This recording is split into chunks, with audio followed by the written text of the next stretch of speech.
Se quedaron sin palabras cuando abrí la puerta de la bodega y vi sus caras. El silencio dijo todo. Las miradas se congelaron en el aire. Se escuchó un susurro largo, como si alguien hubiera cortado la música y dejado solo el sonido de la respiración. Apreté la llave entre mis dedos un segundo más de la cuenta y dejé que el tiempo hiciera su trabajo, que el silencio hiciera el suyo. No fue una escena de gritos ni de escándalo. Fue el vacío después de la mentira. Fue la verdad entrando en la habitación con la misma calma con la que yo había guardado mi secreto durante años. Lo que pasó esa noche no se arregla con excusas. Ese falso amor que me sonreía en la mesa y manejaba todo en la sombra, se derrumbó en cuestión de minutos. No voy a describir golpes ni imágenes duras. Esto no va de violencia, sino de algo peor para ellos. La humillación real, la imposibilidad de sostener una mentira cuando todos los papeles, las fechas y las pequeñas pruebas salen a la luz. ¿Cómo lo supieron? ¿Qué fue lo que cambió para que sus sonrisas se convirtieran en silencio? Eso es lo que les voy a contar. Soy madre. Tomé una decisión que cambió todo. No fue impulsiva, fue fría cuando tuvo que serlo, y fue precisa cuando confundiría a los que pensaban controlarlo todo. Si alguna vez fuiste traicionado por las personas más cercanas a ti y fantaseaste con la venganza perfecta, dale like, suscríbete y comparte tu historia en los comentarios. Esta te va a golpear fuerte. Esta historia va a ir de eso, de la mentira que se insinuó como un gesto de bondad, del punto en que ya no pude callarme, de la planificación paciente que exigió noches en vela y decisiones que dolieron, y finalmente de la ejecución, esa puesta en escena silenciosa que dejó a todos desnudos frente a la verdad. Al final habrá una mirada hacia atrás, no para celebrar la caída del otro, sino para entender por qué estaba obligada a recuperar lo que era mío. Prepárense, no será una historia de rencor gratuito. Será la crónica de cómo una mujer recuperó su voz y lo que sucedió cuando la verdad dejó a todos sin palabras. Soy la clase de mujer que siempre creyó en segundas oportunidades. Madre antes que nada, con las manos marcadas por años de trabajo, con la costumbre de arreglarlo todo y de callar lo que dolía para no enredar a los míos. Viví sola un tiempo después de los golpes que la vida me dio. Aprendí a depender de mí misma y a encontrar consuelo en rutinas pequeñas. El café a las 8, las plantas en la ventana, las cartas que guardaba en una caja de latón. Cuando lo conocí pensé que era otra página. Lo vi en una tarde de otoño, con una sonrisa fácil y una manera de inclinar la cabeza que me hizo sentir observada con cierta ternura. Quise creer en la seguridad que ofrecía. Una mano sobre mi espalda en noches frías, alguien con quien dividir el silencio y las cuentas. Me casé porque pensé que merecía eso, porque creí que al final del camino podía haber una compañía que no exigiera explicaciones. Antes de que este matrimonio tomara la forma que hoy describo, yo tenía otra vida hecha de pequeñas certezas. Trabajo estable, amigos leales, una casa que había comprado sola y escondida entre los recuerdos de mi familia, una bodega que hasta entonces había sido mi secreto más dulce. La bodega no era solo un lugar con botellas, era un rincón que heredé, un legado que no llegó con fanfarrias, sino con un sobre, y la voz queda de mi tía la última vez que la vi. Cuida lo que te toca, que no todo se ve en la luz, me dijo.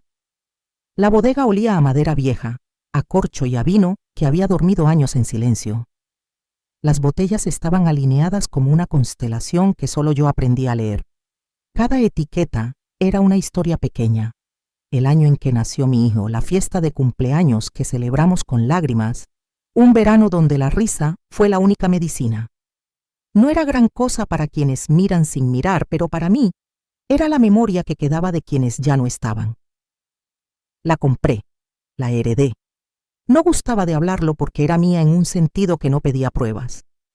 La guardé como se guardan las promesas, en lo profundo. Con el tiempo, esa bodega se convirtió en un símbolo que yo misma llevaba a cuestas. una seguridad íntima, que no quería convertir en moneda de disputas. Él, mi esposo, tenía una presencia fácil. Era carismático cuando nos sentábamos en reuniones, impecable en una cena y diligente con las palabras de cortesía. En público era el hombre perfecto, miradas cómplices, manos tomadas, el compromiso exhibido como si fuese un medallón, pero había fisuras que se notaban solo en la penumbra del hogar. Detrás de la sonrisa había una tendencia a decidir por ambos sin preguntarme, a corregir mis opiniones con la suavidad de quien piensa que sabe más. Dices que lo importante es el amor, pero insistes en manejar todo a tu manera, le dije una vez, y él me respondió con una risa breve, un gesto que quería ser tranquilizador y sonó, para mí, como una sentencia. Sus contradicciones eran pequeñas navajas, amable cuando había invitados, distante cuando hablábamos a solas, protector en el discurso, controlador en los hechos. No era mal hombre, según los estándares del mundo, pero su habilidad para minimizar mis palabras en voz baja, para tomar decisiones en mi nombre, por el bien de todos, fue abriendo una grieta. Pasaron cosas que, tomadas por separado, podrían parecer nimias, un cambio en la decoración sin consultarme, una decisión sobre una inversión que me dejó al margen, una reunión importante en la que él habló por nosotros como si mi presencia fuese decorativa. Esas cosas se aprenden a ignorar, o eso me dije al principio, porque la idea del hogar, del soporte, pesa y a veces el silencio parece el precio justo a pagar por evitar una tormenta. Los hijos, mis hijastros, trajeron su propia dinámica. Jóvenes con la seguridad de quien cree que su mundo es lo único que importa. Al principio intenté acercarme. Recuerdo la primera cena que cociné para ellos, con miedo a exagerar, buscando encontrar un punto de unión. Sus miradas exploraban la casa como si la hubieran rentado por un rato. A veces me hablaban con cortesía forzada y otras con esa franqueza que confunde cariño con derecho. Hubo frases que dolieron y que no se dijeron con intención cruel, sino con la naturalidad de quienes no ven el daño pequeño. No sabía que a ti te gustaban esas cosas. ¿Tú te encargas de eso? Comentarios que suponen que mi participación en asuntos importantes era, como quien dice, un lujo. Una vez, durante una sobremesa, uno de ellos soltó sin mirar. Siempre pensé que la bodega era de la familia de mi padre, no algo tuyo. Dijo la frase como si fuera un dato, una observación inocente, y se quedó mirando su copa. En ese momento, sentí que algo se hacía polvo dentro de mí, no por la bodega en sí, sino por la manera en que me estaban repartiendo sin pedir mi opinión. La bodega es mía, dije con calma, tratando de que la sorpresa no se mezclara con la incredulidad.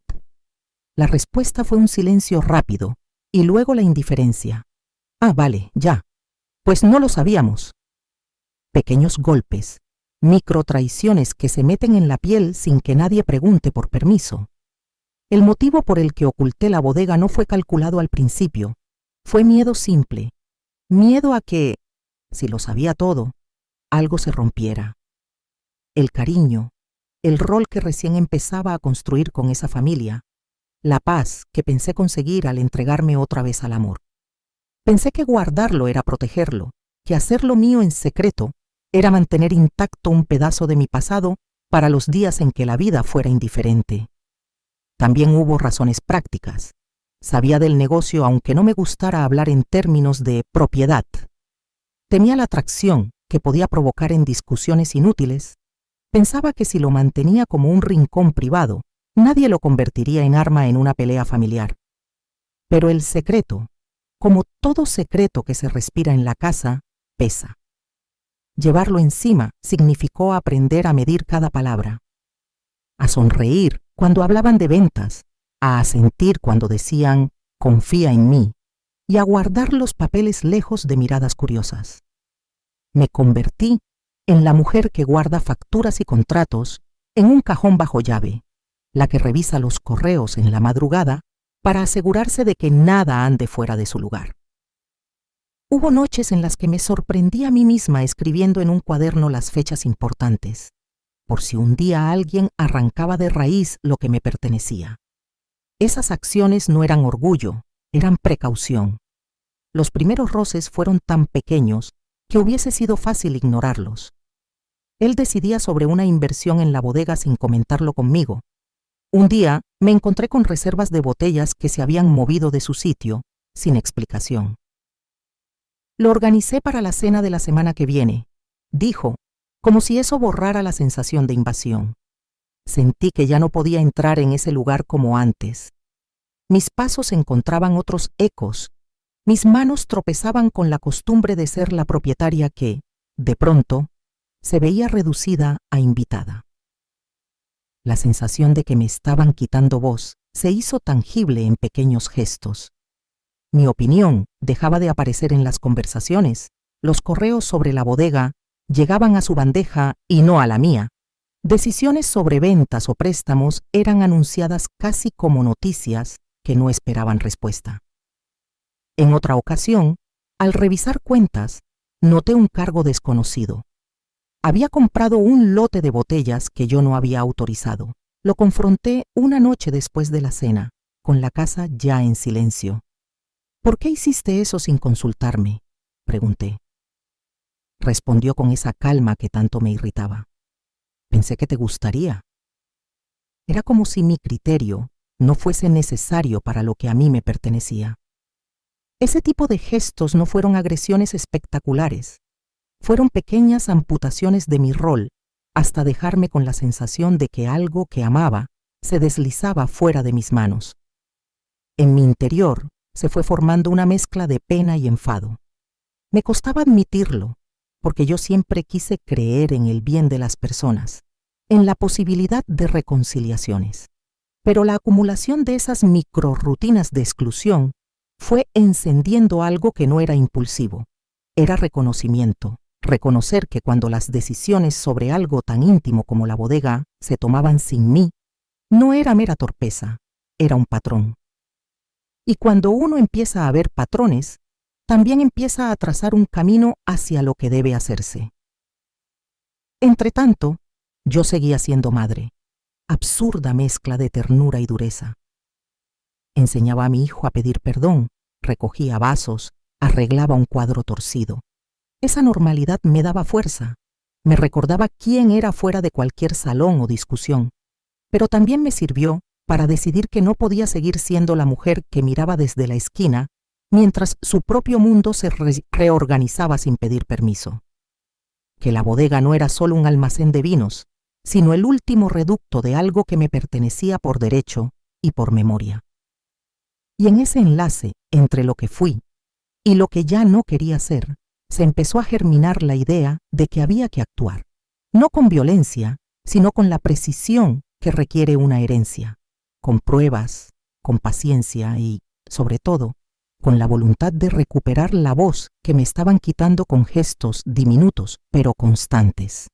La primera vez que me redujeron a la mujer de él fue en una tarde de verano, con la casa llena de gente y el patio oliendo a azahar. Pensé que sería una velada pequeña, sin importancia, amigos, vino, risas de quienes no se conocen demasiado, pero fingen cercanía. Todo parecía normal hasta que, en medio de una anécdota que él contaba con esa voz que tanto lo favorece, soltó la frase como si fuese un dato cualquiera. «Y aquí está María, la mujer del...», dijo, con una sonrisa que no me alcanzó. Ella se encargó de que la casa quedara impecable. Risas. Palabras que caen como piedritas en un estanque. Sentí el golpe. Me quemó por dentro, como si algo se quebrara en silencio. Era la trivialización de mi nombre, la forma en que mi identidad se doblaba y se pegaba a su apellido como etiqueta barata. La mujer de él. Eso era todo lo que yo significaba para aquella mesa. Me alcé con calma y sonreí, porque no había otra salida en ese instante. Sonreí y ofrecí más vino. Después, en la cocina. Mis manos temblaban al lavar una copa mientras escuchaba las risas del otro lado de la puerta. Me quemó por dentro. Me sentí pequeña. No fue un incidente aislado. fue el primero que dejó una marca visible, porque lo que inicialmente fueron descuidos se convirtió en una sucesión de humillaciones sutiles. En una cena con colegas suyos, cuando le comentaron sobre mi experiencia en temas que yo había vivido años, él habló por mí. No con la cortesía de quien defiende, sino con la condescendencia de quien cree que conoce la historia mejor que su protagonista. «Deja, mi mujer no necesita hablar de esto», dijo, y la sala rió por él. Me mordí la lengua, me callé. Otra vez me callé. La economía del hogar empezó a moverse en corrientes que yo no veía. Correos que antes llegaban a mi bandeja, ahora aparecían en la suya. Reuniones sobre la bodega que suponía compartidas, convocadas sin mi aviso. Un día recibí una invitación. Junta para discutir la línea de inversión de la bodega, con fecha y hora y un número limitado de asistentes. No aparecía mi nombre. Llamé, intentando no sonar herida, intentando no darles la satisfacción de verme incómoda.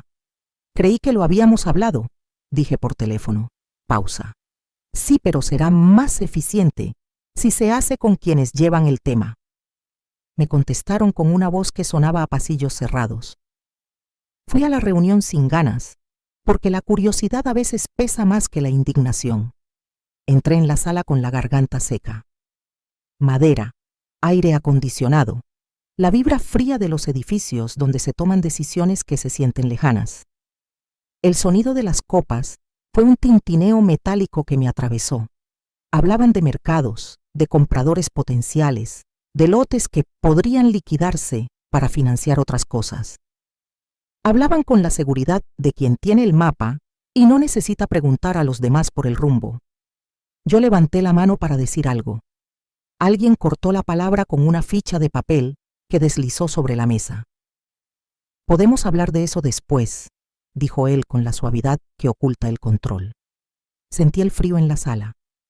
Sentí el frío en mi piel. Me sentí invisible. La acumulación de microagresiones es traicionera porque se incrusta en la normalidad. Pequeños gestos que uno por uno parecen circunstanciales, juntos forman un patrón. Recuerdo la lista como si la anotara en un papel bajo llave. El sarcasmo disfrazado de broma. Otra vez con tus ideas, Mari. Los correos que faltaban en mi bandeja, documentos que aparecían perdidos cuando yo los necesitaba. Su hábito de organizar la bodega a su manera. Una factura que se pagó sin consultarme. A veces el comentario, no lo hagas complicado, dicho con ese tono que reduce una protesta a un malestar innecesario. A veces la retirada de una mirada. A veces la sonrisa que no llega del todo. Me callé. Otra vez me callé. Hasta que no pude más. La traición emocional no fue un gran gesto dramático. Fue algo más cálido y, por eso, más difícil de enfrentar. Una mentira que se teje con la razón de «yo te lo ahorro». Descubrí, por casualidad, que había negociado la venta de un par de botellas raras que yo guardaba como reliquias de familia. No eran botellas cualquiera, eran recuerdos embotellados. La cosecha del año en que mi madre me dijo que todo estaría bien. La etiqueta que llevaba la tinta corrida de la noche en que mi hijo aprendió a caminar.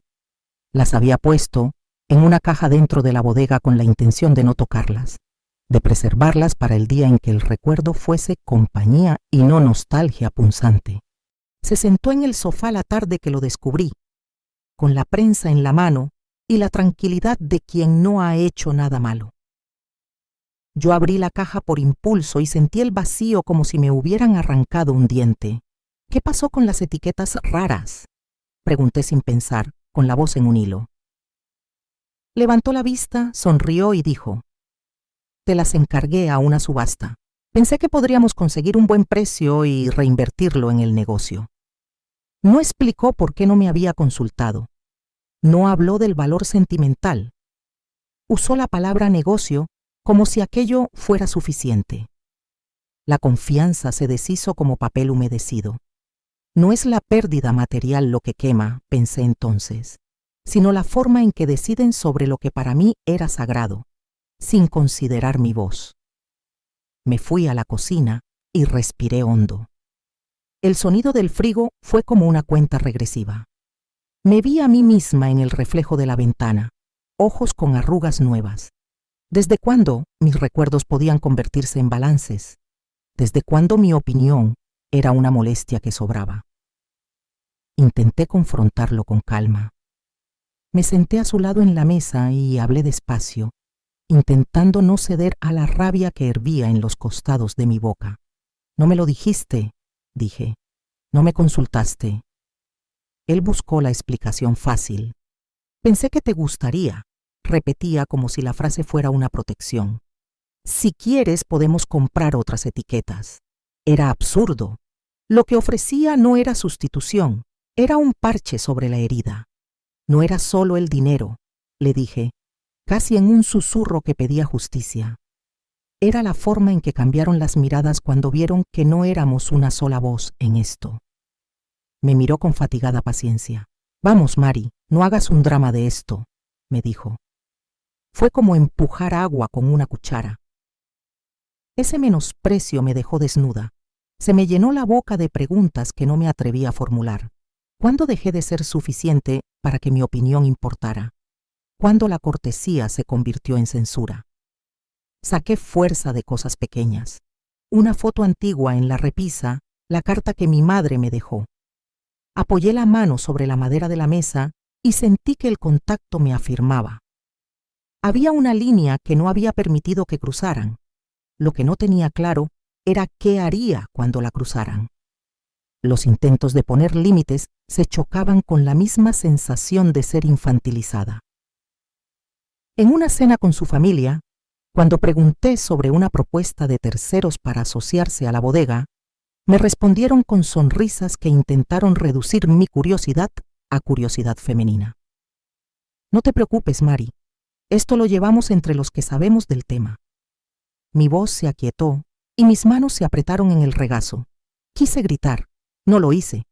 Salí a la terraza y dejé que la noche me hablara con su viento frío.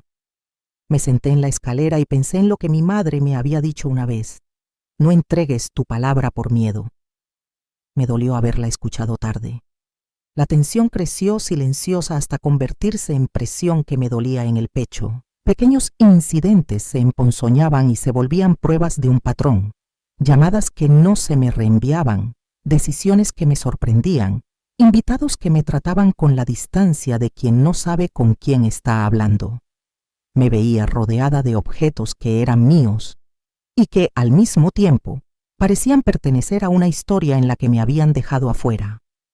El punto de inflexión llegó en una reunión familiar que pensaba que sería una conversación de conciliación. Nos sentamos en torno al comedor por la tarde, con la luz entrando oblicua por las cortinas. Mi deseo era exponer mis dudas con la esperanza de reparación. Pero la conversación tomó por sorpresa otra forma. Alguien planteó una preocupación sobre la gestión de la bodega y sin que yo lo esperara, empezó a esbozar una narrativa donde yo aparecía como la que no entendía los números, la que se aferraba a recuerdos sin ver la rentabilidad. Un comentario inofensivo de un pariente se convirtió en coro. «No es que no valoremos las historias, Mari, pero las finanzas son otra cosa». Fluye la voz. Murmullos. Miradas que me atraviesan. En un momento, alguien trajo a la mesa un correo, uno que él había enviado a un tercero y que sugirió que yo no estaba al tanto de ciertos movimientos. No era falso, pero estaba fragmentado. Lo presentaron sin contexto, con la intención de que pareciera que yo había sido negligente. La sensación fue de vértigo. Me sentí implicada en una trama que yo no había escrito. Alguien dijo sin levantar la vista, «Quizá debería ceder la gestión». Silencio. Esa frase cayó como un martillo. Vi las caras. No todas eran de malicia. Algunas tenían la confusión de quien se deja llevar por la versión más cómoda. Me quedé helada. Un frío que atraviesa, que te hace tensa como un alambre. No era solo la humillación. Era la forma en que mi nombre podía ser reacomodado por terceros como si yo fuera un objeto distraído. Vi cómo se fabricaba una historia para dejarme fuera. En ese instante algo se prendió dentro de mí. una especie de luz fría pero precisa. No iba a permitir que mi historia fuese reescrita sin mi voz. No por orgullo barato, no por un capricho, por la memoria, por la justicia de quien no está dispuesta a ver su pasado vendido en pequeñas transacciones. Salí de la mesa con la respiración entrecortada. Afuera, el jardín parecía igual, con las mismas sombras, el mismo olor a tierra mojada, pero yo no era la misma. La semilla de la decisión comenzó a germinar en el silencio entre mis manos. No tenía todavía el plan. Tenía la certeza pesada de que algo debía hacerse, no impulsivo, no para herir, para restaurar lo que era mío y con ello recuperar la voz que me habían intentado robar gota a gota. Se detuvo todo en el instante en que dijeron la palabra que no debía oír. Fue como si alguien hubiera pulsado un botón invisible y el mundo se hubiera vuelto en cámara lenta. Las miradas se estiraron, las sonrisas se quebraron en fragmentos y el sonido de la conversación se volvió un murmullo lejano, como jabón en el agua. Tenía una taza de café frío en la mano. El aroma, que minutos antes era caliente y reconfortante, se desvanecía en el aire con rapidez, dejando un rastro amargo que se pegó a la lengua. Sentí el calor de la taza enfriarse entre mis dedos mientras el golpe sordo del silencio llenaba la sala. La frase fue directa y afilada sin intención aparente. Lo mejor sería vender parte de la bodega para reorganizar las finanzas. Nadie dijo consultar, nadie dijo hablar con María, nadie pensó que la bodega pudiera ser un nombre propio en vez de una caja registradora. La forma en que lo dijeron, tan natural, tan práctica, fue la línea que cruzó todo lo tolerable. Miradas cómplices alrededor de la mesa. Susurros. Un silencio que pesaba como una losa. En cámara lenta vi las manos de todos. Alguien jugueteó con una servilleta. Otro esbozó una sonrisa que no llegó a los ojos. Alguien dejó caer una cuchara que tintineó. Y dejó de sonar porque el mundo se había callado para escuchar la caída de mi historia. En ese mismo lento pulso de tiempo, mi cabeza hizo una película de pequeñas escenas. Repasé los años en los que había guardado el secreto de la bodega como quien guarda una carta en un bolsillo interno. Vi mis noches de revisar facturas a la luz de una lámpara, mis manos cerrando la caja fuerte, la voz de mi tía diciéndome «cuida lo que te toca». Vi también los gestos acumulados, correos que no llegaron, decisiones tomadas a hurtadillas, la minimización constante de mi voz. Todo se juntó en un solo punto y por primera vez no pude reducirlo a un accidente. No soy la persona que ellos creen, no más. La frase fue un susurro que no salió de mi boca en voz alta, pero que vibró con fuerza dentro de mí. Era una línea corta, dura, que se repitió hasta hacerse un latido. No soy la persona que ellos creen, no más. En esos segundos me vi con ojos ajenos y no me gustó lo que vi. Vi a una mujer que había cedido pedazos de su autoridad como quien cede un asiento en el autobús, por conveniencia, por evitar peleas, por creer que el amor se sostenía mejor con alguna mansedumbre. Vi también a una mujer que había dejado que su historia se reescribiera sin abrir la boca. Y detrás de esas visiones, una inquietud más profunda. ¿Hasta cuándo? Mi monólogo interno se desplegó con la urgencia de algo que no admite más pausas. Volvieron a mí recuerdos que antes, en su dulzura, eran consuelo y ahora eran brújula. Recordé la tarde en que compré la casa sola, con las manos entumecidas por el frío y una mezcla de miedo y orgullo que me recorría la espalda. Recordé la primera botella que abrí en la bodega, la etiqueta algo descolorida porque la guardé en una noche de lluvia, pensando en mi hijo recién nacido. Recordé también pequeñas promesas propias que había hecho sin público, proteger lo que era nuestro, no negociarlo por comodidad ajena.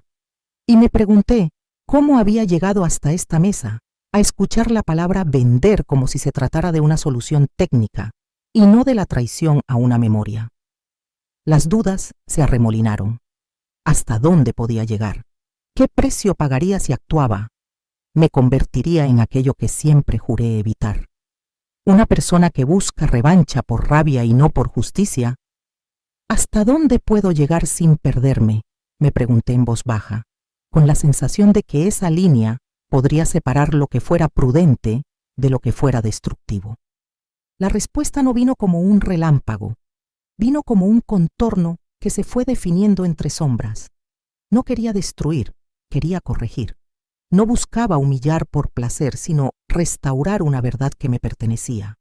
La moral se volvió una balanza en mi cabeza. Tenía claro que algunas consecuencias inevitables acompañarían cualquier acción.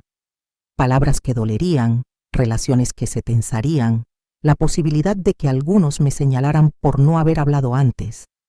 Pero también tenía claro que mantener el silencio era sostener una mentira que gerberaba violencia lenta.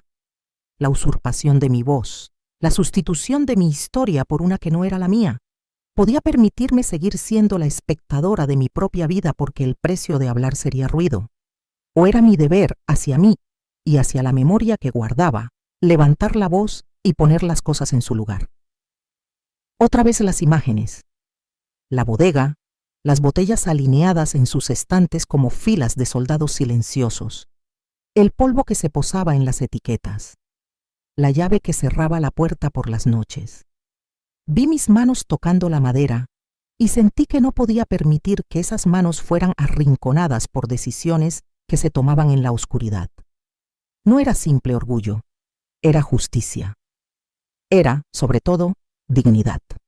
Decidir no fue un estallido, sino una acumulación. Se fue haciendo fuerte en los huecos donde antes había dudas. Hubo un instante preciso, pequeño y rotundo, en el que me levanté de la mesa con la taza sin terminar y la dejé en la encimera del bar. Caminé hacia mi despacho sin pensar en la mirada que dejaría atrás. La casa seguía viva con conversaciones, con risas forzadas, con el ruido de cubiertos. Cerré la puerta suave, sin estruendo, como si el mundo de fuera no mereciera el dramatismo. Sentí el latido en las sienes, un sonido que me decía que el umbral había sido cruzado.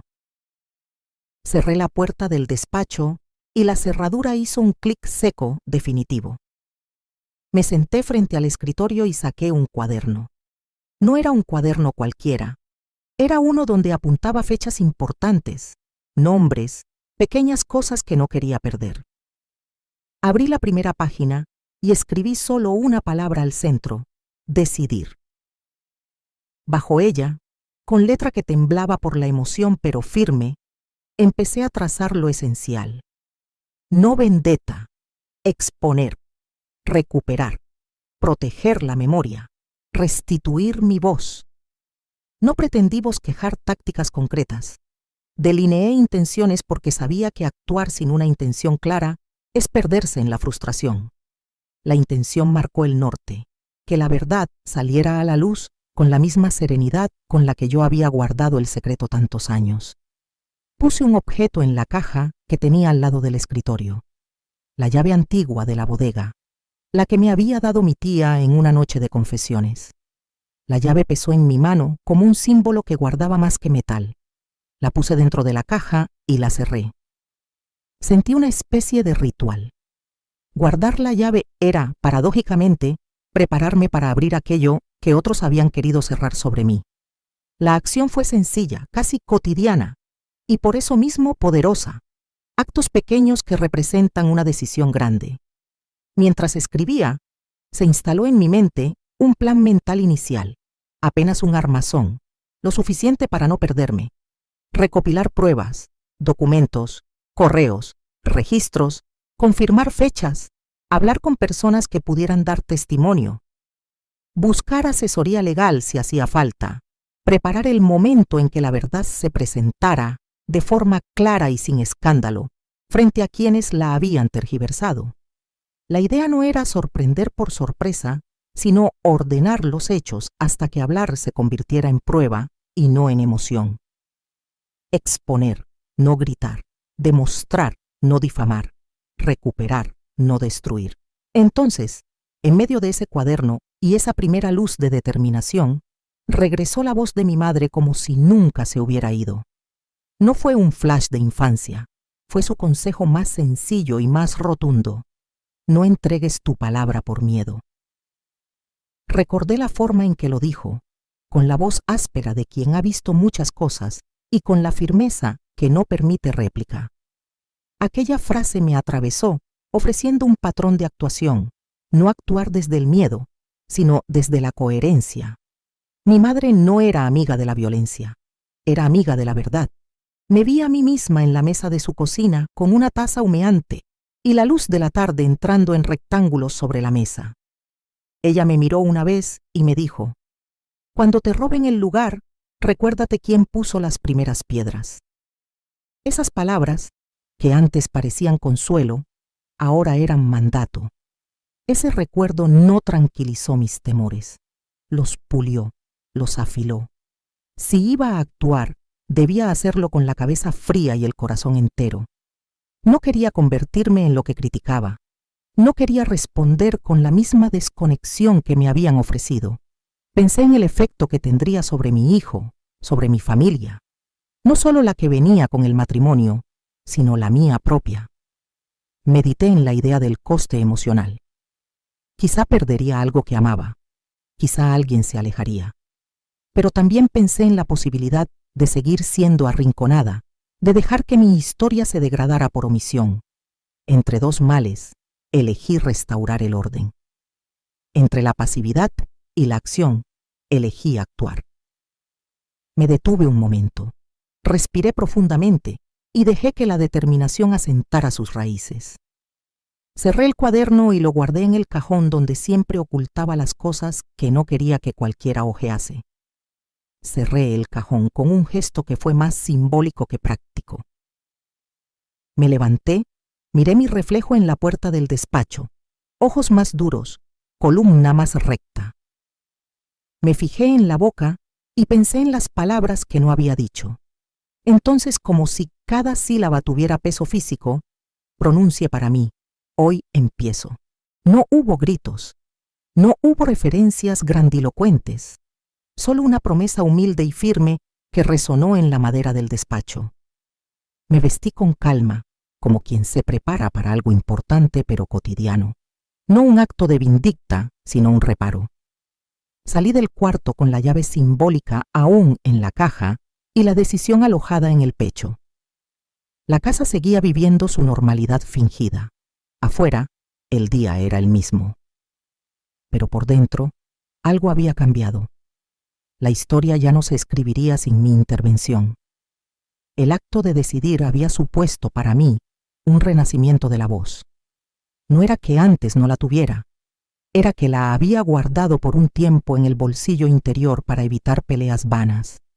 Ahora la sacaba, la limpiaba y la ponía sobre la mesa. La voluntad estaba clara. No buscaba venganza fácil. Buscaba justicia, y con ella el derecho a que mi historia fuese contada como era. Y con esa intención me dispuse a pensar los pasos siguientes, sin prisa pero sin pausa, sabiendo que la determinación era la primera y más imprescindible herramienta. Semana 1. Investigación. 00 a 0:30. Abro el cuaderno donde escribí decidir y en la primera página dibujo una lista como quien marca un mapa antes de emprender un viaje. Papeles, correos, contratos, nombres. Empiezo por lo más cercano, la caja fuerte en el despacho, la carpeta marrón que creía olvidada. Huele a tinta y a cartón viejo. Mis dedos recorren los bordes de los folios con la paciencia de quien templa hierro. La luz de la lámpara deja una franja clara en la mesa. El resto queda en penumbra. Tecleo en la computadora y el sonido de las teclas es un metrónomo que marca mi pulso. La pantalla se enciende fría. Mi rostro se recorta en ella como una máscara que no reconozco del todo. Busco contratos de hace años, escrituras, correos entre mi tía y yo, facturas selladas por manos que ya no existen. Hay lugares donde la memoria falla. Un cajón que una vez estuvo lleno aparece casi vacío. Un archivo que debía estar completo tiene hojas sueltas. Frustración, obstáculo. Pienso en los escondites donde él suele archivar. Una carpeta bajo la impresora, un pendrive en el cajón del taller, notas al pie de una libreta que nadie revisa. Hago mi propia arqueología doméstica. Saco carpetas, doblo esquinas, huelo papeles. La tinta tiene un olor que me recuerda a bibliotecas antiguas. La fatiga ocular se instala como un peso en la nuca. Hay archivos escondidos. Los encuentro tras una carpeta de manuales de electrodomésticos, dentro de una caja con facturas de luz. No están todos. Falta un contrato, el que demostraría la fecha exacta de compra. Me siento en el suelo con los papeles alrededor como un círculo de pruebas. Repaso fechas, anoto firmas, comparo sellos.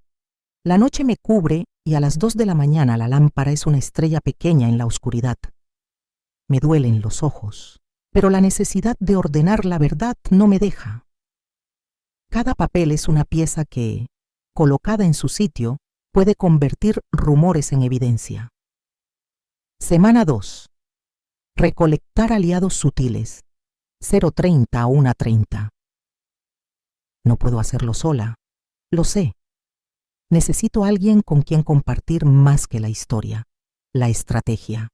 Llamo a Elena, la mujer que limpia la casa desde hace años y que me conoce mejor que muchos parientes.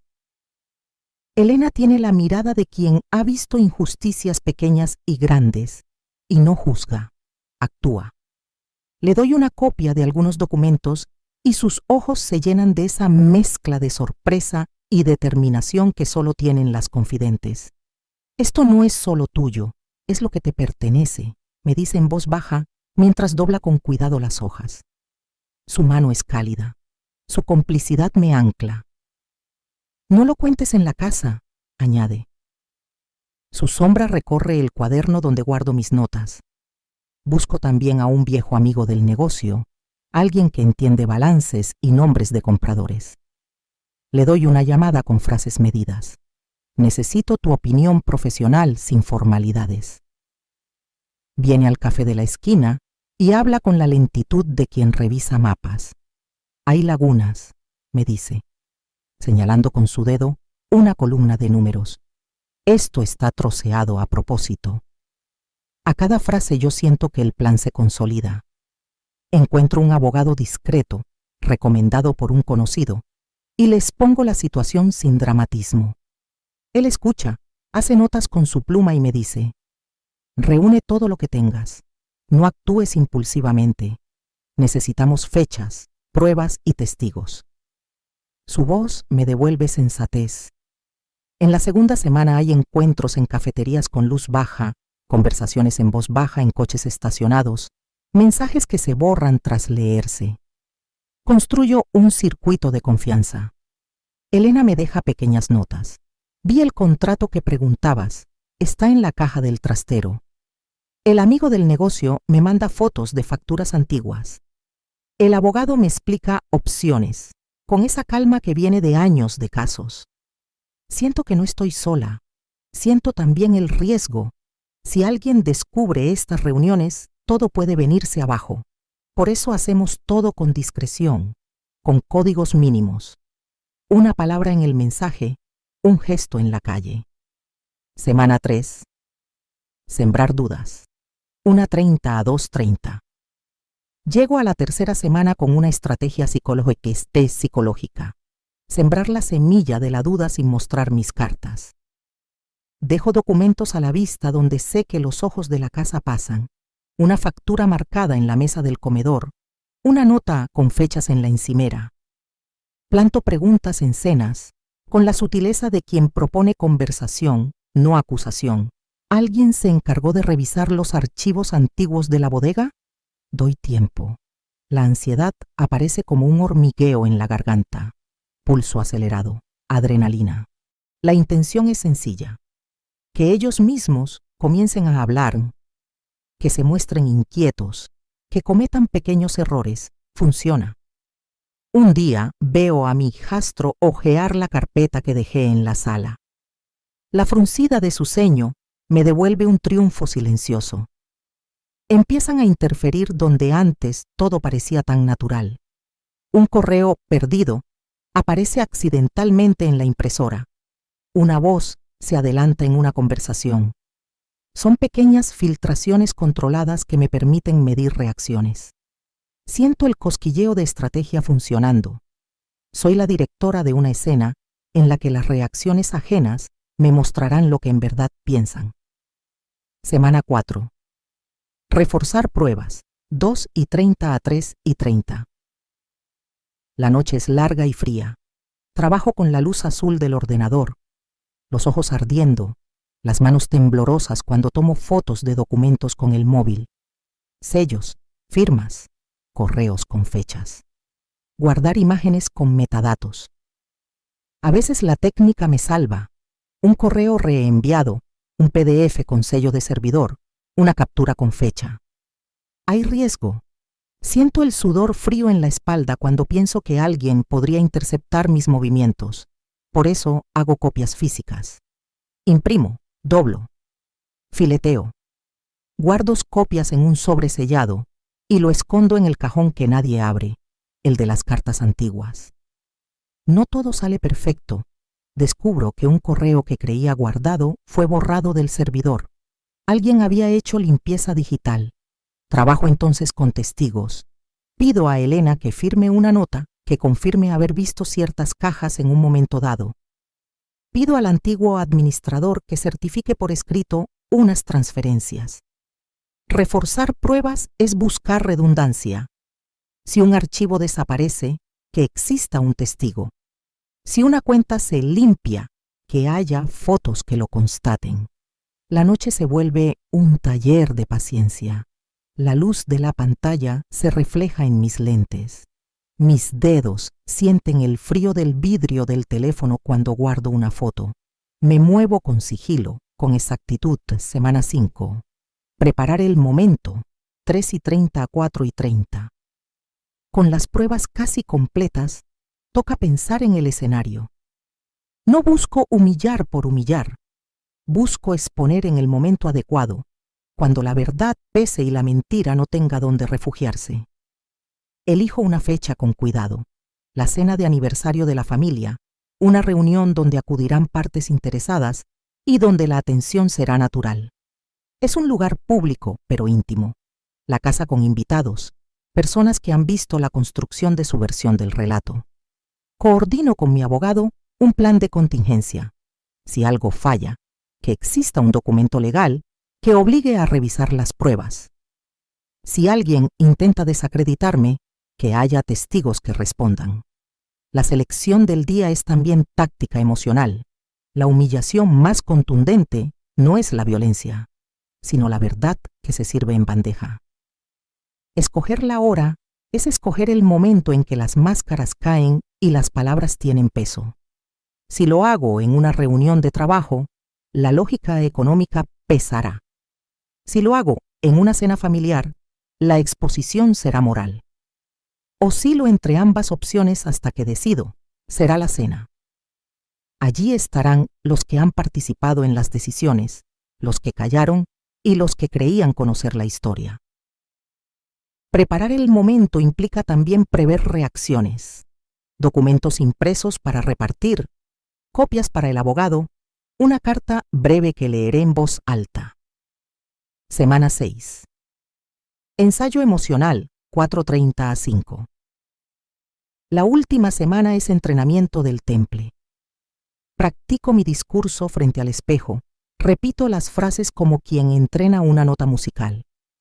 Clara, sin arrebatos, con pausas. No busco destruir, busco restituir. Ensayo respirar antes de cada línea, medir la mirada, sostener el silencio. Practico la entonación para que la verdad llegue sin adornos. Hago simulacros con Elena. Me escucha y me da notas precisas. Más firme al principio, no titubees.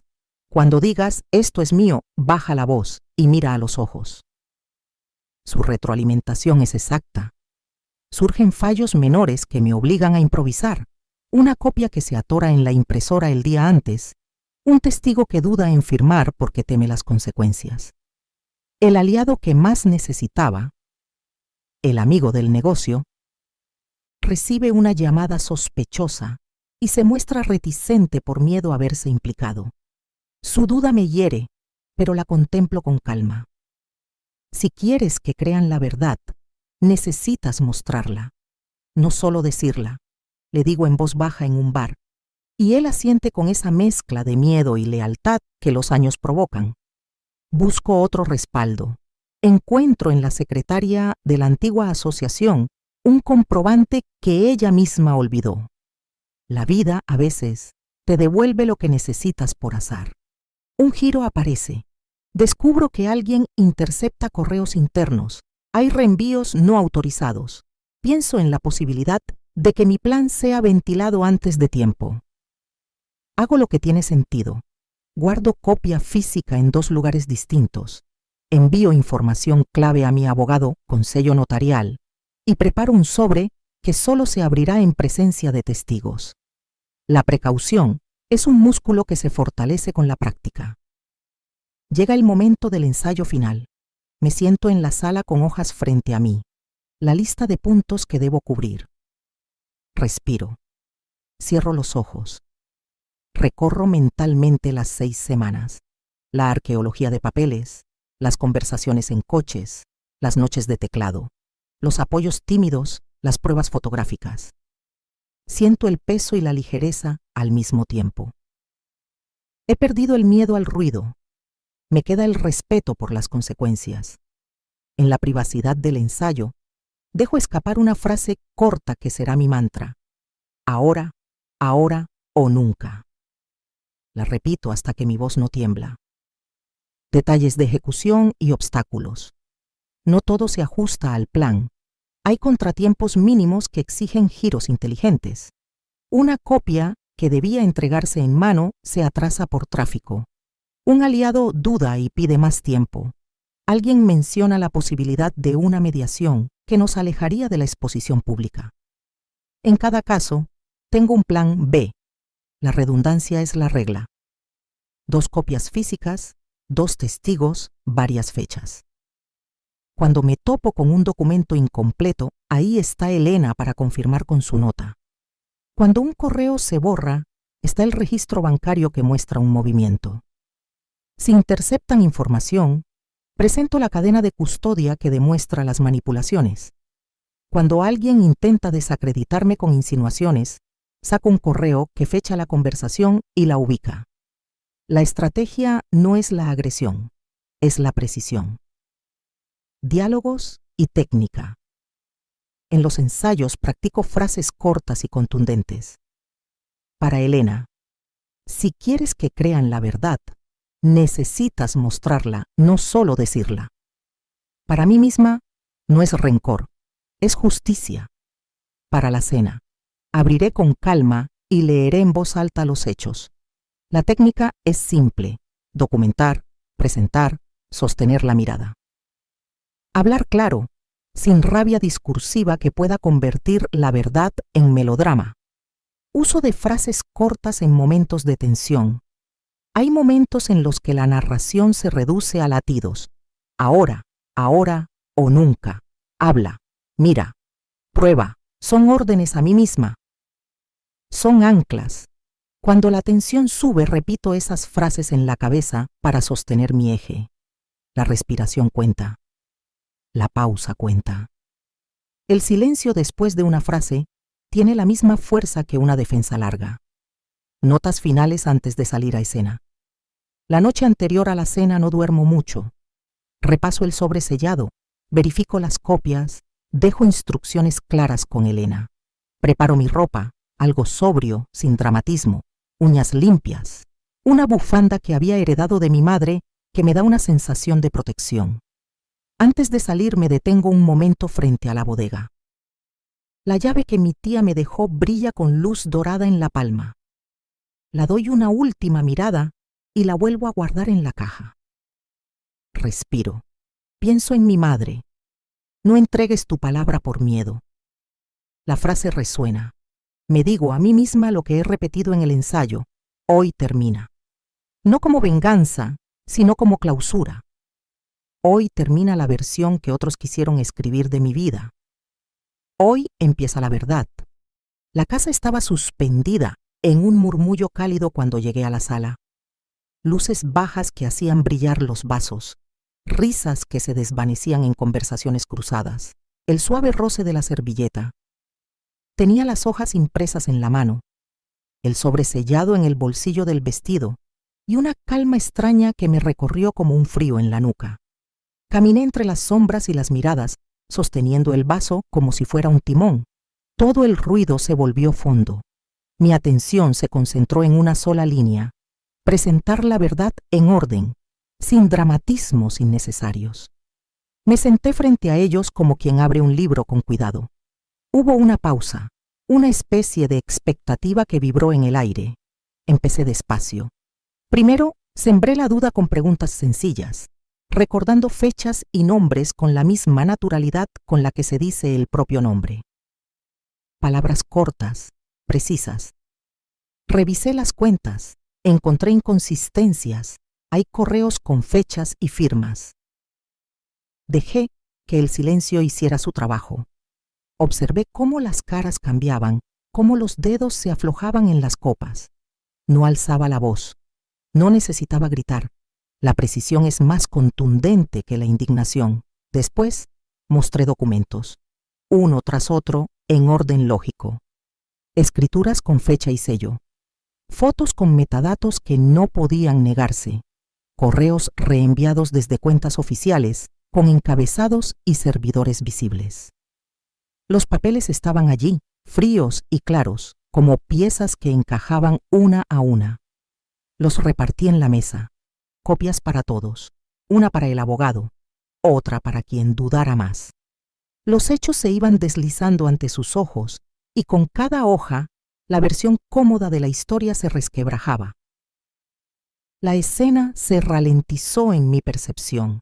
Las respiraciones se hicieron visibles, las pupilas se abrieron y el sonido de la conversación se estranguló hasta convertirse en una marea baja. Vi la incredulidad anidar en algunas caras. Otros intentaron recomponer una sonrisa que ya no servía. Lo vi intentar recomponer su sonrisa. Fue imposible. La boca le tembló, los ojos intentaron buscar una excusa y no la hallaron. Había un vacío donde antes se apoyaba su narrativa. El silencio se volvió pesado y nítido, como una campana que resuena después de un golpe. Hubo un gesto que lo delató más que una palabra, una mano que buscó una explicación en el aire y no encontró más que la propia vacuidad. Alguien, nervioso, dejó caer una copa. El tintineo fue un sonido seco que pareció partir el tiempo en dos. Todos giraron al mismo tiempo hacia la mesa, hacia las hojas, hacia mí. Las preguntas que antes flotaban sin sostén encontraron respuesta en las pruebas. No hubo gritos, sino un desmoronamiento más sutil. La imposibilidad de sostener la mentira ante lo evidente. Él intentó negar. Primero con frases cortas, luego con argumentos torpes. No era para lastimar, dijo. Creí que era lo mejor. Pero el formato de la verdad no conoce las buenas intenciones cuando las intenciones se convierten en apropiación. Otros intentaron suavizar, buscarle salida, proponer mediaciones rápidas que borraran la incomodidad. Algunas voces salieron en su defensa por inercia, por conveniencia, por no mirar de frente lo que había ocurrido. Pero la mesa ya no admitía la versión que había circulado hasta entonces. Mis documentos eran una línea recta que cruzaba las excusas. Sentí, por un instante, una extraña ligereza en el pecho. No era euforia, era la liberación que viene cuando un peso se desliza del cuerpo. Contuve las lágrimas, porque no quería que mi emoción se convirtiera en objeto de debate. Sin embargo, algo se soltó en mi garganta, una risa pequeña, casi incrédula, que se mezcló con un sollozo contenido. Mis manos, que habían preparado todo en la soledad de la noche, temblaron apenas. Respiré hondo y dije en voz baja, para mí tanto como para ellos. No vendí mi dignidad, recuperé mi voz. La sala se fracturó en reacciones. Algunos se acercaron con incredulidad, otros con rabia, algunos en silencio deliberado. Alguien propuso llamar a un mediador. Otro, más directo, pidió que se revisaran los papeles públicamente y se tomaran medidas legales. Mi abogado, a mi lado, hizo lo que debía. Señaló las anomalías, explicó los pasos posibles, propuso una verificación formal. La acción legal se puso sobre la mesa como una consecuencia plausible, no como una venganza instantánea, pero no todo fue limpieza ni victoria absoluta. Hubo rostros que se alejaron de mí en ese momento, como si la verdad fuera una piedra caliente que no quisieran sostener. Hubo quienes eligieron creer la versión que aún les convenía. Se escucharon silencios largos, avatares de dolor y de lealtades que se rompían. Algunas amistades se resquebrajaron, una que otra relación se tensó hasta el punto de no retorno. La justicia moral se había consumado, pero dejó huellas. Mientras tanto, sentí una catarsis que no fue cataclísmica sino íntima. Dejé que la emoción que había contenido durante semanas aflorara en un par de lágrimas. No lloré por la pérdida de aquello que pudiera desaparecer. Lloré por la acumulación de silencios que me habían hecho vivir a medias. Reír y llorar en la misma respiración me pareció justo. Nadie me devolvía lo que ya no existía. La confianza ingenua, posiblemente. Pero me restituían algo esencial: el derecho a que mi historia fuera reconocida. Después de la exposición, varias decisiones se tomaron en minutos que parecieron horas. Se acordó una reunión formal con el abogado para iniciar la revisión de documentos. Se decidió poner en custodia algunos bienes hasta que se resolvieran las dudas. Se propuso convocar a terceras partes para certificar las firmas y las transferencias. Algunas familias buscaron reconciliación, otras eligieron distancia. Lo que había conseguido con mis pruebas no era cerrar puertas sin retorno, sino abrir un proceso de verdad que exigía responsabilidades. Recuerdo caminar hacia la bodega esa noche, con la casa ya callada. La llave en mi bolsillo pesaba menos y más a la vez. Menos por el alivio, más por la responsabilidad que ahora pesaba sobre mis manos.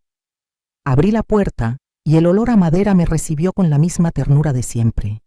Las botellas estaban en su lugar, testigos silenciosos de lo pasado. Me apoyé contra la madera fría y pensé en las pequeñas pérdidas que la verdad trae consigo. Entendí que había ganado algo que no se compra ni se vende: la coherencia entre lo que soy y lo que digo. No todo quedó perfecto. Perder algunas sonrisas fue el costo. Ganar la dignidad fue el premio. Caminé por la bodega como quien recorre un campo después de la tormenta, recogiendo lo que aún tiene raíces. Sabía que vendrían pasos legales, discusiones largas y caras que quizás nunca volverían. Pero también sabía que, por primera vez en mucho tiempo, mi voz no parecía suspendida en el aire. Tenía peso, tenía efecto. Esa noche me fui a la cama con la sensación extraña de alguien que ha terminado un acto importante. Ni celebración desbordada ni derrota amarga, solo la calma precisa de quien hizo lo que debía. La verdad había sido servida en mesa. El resto, pensé, sería trabajo de tiempo y de hechos. Yo, por mi parte, había dejado atrás la inercia del silencio y abría, por fin, el camino de la restitución. No busqué destruir, busqué ser vista. Eso es lo que me repito cuando la noche viene y la casa vuelve a su silencio habitual. Al mirar atrás, lo que veo no es una lista de enemigos ni una colección de rencores. Veo decisiones que tomé para proteger una parte de mí que nadie más parecía valorar. Aprendí, con la dureza que dan las heridas pequeñas y persistentes, que la dignidad se defiende con límites claros, no con venganza destructiva. Hay una línea entre hacer daño y exigir justicia. Yo crucé la segunda. La lección más fuerte fue sencilla y cruel a la vez. La dignidad no se negocia. Habrá quien juzgue mis métodos, quien piense que debí hablar antes o actuar de otra manera. Lo acepto. Pero también aprendí que el silencio prolongado facilita que otros reescriban tu historia. Por eso mi consejo es práctico y sin romanticismos. Documenta, busca aliados confiables y protege tu salud emocional antes de cualquier acción.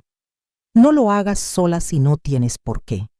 Encuentra a quien te sostenga, a quien te ayude a reunir pruebas y a poner orden cuando la cabeza está embotada por la emoción. Karma no es venganza automática. Es la consecuencia de los hechos cuando la verdad se organiza. Respeto propio es cerrar puertas que te hacen daño y abrir otras que te permitan avanzar.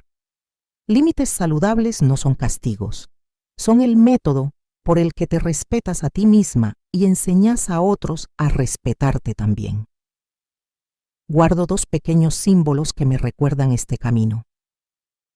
La llave antigua de la bodega, esa que mi tía me dio y que sostuve como amuleto durante las noches de duda, y la primera botella que compré sola, la que abrimos en un instante de triunfo íntimo. Ambos me hablan de raíces y continuidad, de lo que se protege no por posesión, sino por memoria. No todo quedó perfecto. Perder sonrisas y algunas certezas fue parte del precio.